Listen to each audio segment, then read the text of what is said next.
Depuis 2017, Emmanuel Macron avait érigé l'égalité entre les femmes et les hommes en grande cause du quinquennat. Son mandat aura amené plusieurs avancées législatives sur la question de la parité en entreprise.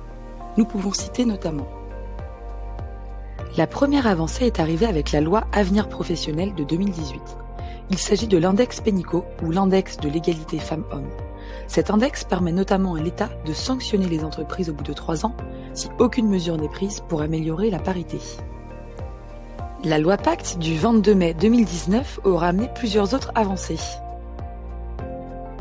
La deuxième avancée, apparue grâce à la loi Pacte, c'est la reconnaissance du statut de conjoint collaborateur. Cela a permis aux femmes qui ont travaillé 30 ans aux côtés de leurs époux de ne pas être tributaires de la retraite du conjoint et d'être reconnues pour leur travail accompli. La troisième avancée, toujours grâce à la loi Pacte, est le renforcement des sanctions pour les entreprises ne respectant pas la loi de Copé-Zimmermann.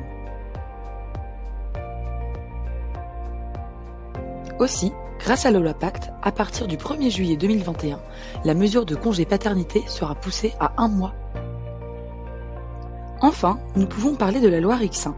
La proposition de loi a été adoptée en première lecture avec modification par l'Assemblée nationale le 7 mai 2021. Cette loi permettrait entre autres l'instauration de quotas dans les instances dirigeantes des entreprises. Mais la contrainte législative ne fait pas tout. L'important, c'est d'avoir une parité réelle qui se met en place naturellement et qui n'est pas subie. La crise et les mesures de confinement ont largement amplifié les inégalités déjà préexistantes. Les conséquences de la crise sanitaire ont été plus sévères pour les femmes, plus nombreuses à perdre leur emploi. Avec le Covid, nous avons perdu 36 ans vers le chemin de l'égalité entre les femmes et les hommes dans le monde. En effet, depuis le début de la crise, 64 millions de femmes ont perdu leurs emplois dans le monde.